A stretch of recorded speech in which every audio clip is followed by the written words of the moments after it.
السلام علیکم، کیسے ہیں آپ؟ ٹھیک ہوں گے۔ ناظرین گرامی، ایک بادشاہ تھا جو بہت بڑی سلطنت کا مالک تھا۔ اس نے اپنے لیے بہت بڑا محل بنوایا ہوا تھا اور اس میں بہت قابل وزیر بٹھائے ہوئے تھے۔ ایک دفعہ بادشاہ نے اپنے وزراء سے کہا کہ ہم یہاں ہر وقت کام میں مصروف رہتے ہیں، اس لیے ہماری تفریح کے لیے ضروری ہے کہ ہم عقل مندوں کے درمیان ایک بے وقوف بھی ہونا چاہیے جو ساتھ ساتھ ہمیں ہنساتا بھی رہے۔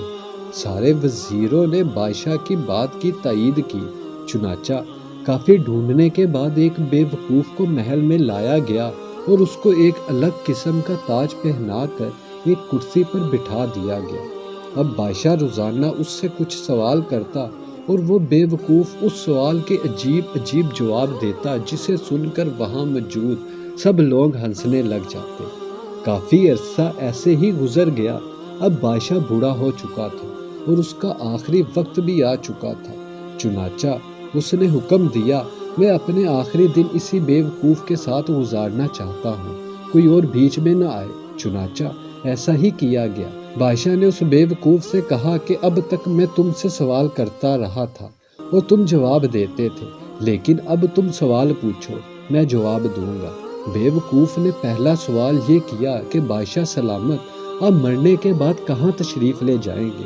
بادشاہ نے جواب دیا، جس نے مجھے یہاں اس دنیا میں بھیجا تھا اسی کے پاس، یعنی اپنے مالک کے پاس۔ بے وقوف نے دوسرا سوال کیا کہ آپ اپنے مالک کے پاس کتنے دن رہیں گے؟ بادشاہ نے جواب دیا، میں وہاں ہمیشہ ہمیشہ کے لیے رہوں گا۔ پھر بے وقوف نے تیسرا سوال یہ پوچھا کہ اگر آپ وہاں ہمیشہ کے لیے رہو گے تو پھر آپ نے وہاں اپنی رہائش اور کھانے پینے کے لیے اچھا سا انتظام بھی کیا ہوگا۔ بادشاہ یہ سوال سن کر ایسے ہو گیا جیسے اسے سانپ سونگھ گیا ہو۔ کچھ دیر بعد بادشاہ نے جواب دیا، نہیں، میں نے وہاں اپنی رہائش کے لیے کوئی انتظام نہیں کیا۔ یہ سن کر بے وقوف نے اپنے سر سے وہ خاص قسم کا تاج اتار کر بادشاہ کو پہنایا اور کہا کہ اس تاج کا اصل حقدار میں نہیں بلکہ آپ ہیں، کیونکہ جہاں آپ صرف کچھ وقت کے لیے آئے تھے وہاں تو آپ نے اپنے لیے اتنا بڑا محل اور عالی شان کپڑے اور کھانے بنوائے، لیکن جہاں آپ نے ہمیشہ رہنا ہے وہاں کی آپ نے تیاری بھی نہیں کی۔